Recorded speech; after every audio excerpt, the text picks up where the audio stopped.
Ito guys, nagpa water pump ako. Plus ko ng water pump to guys, para maganda yung ani natin.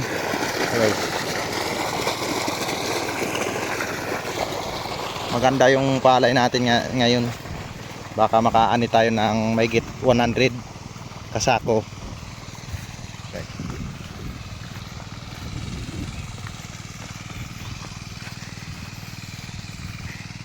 Pala yung malagkit. Ganda yung kuha natin na malagkit. Mahigit 2 weeks pa siguro anihin to. Sana makaani tayo kahit masobrang 100 kasako.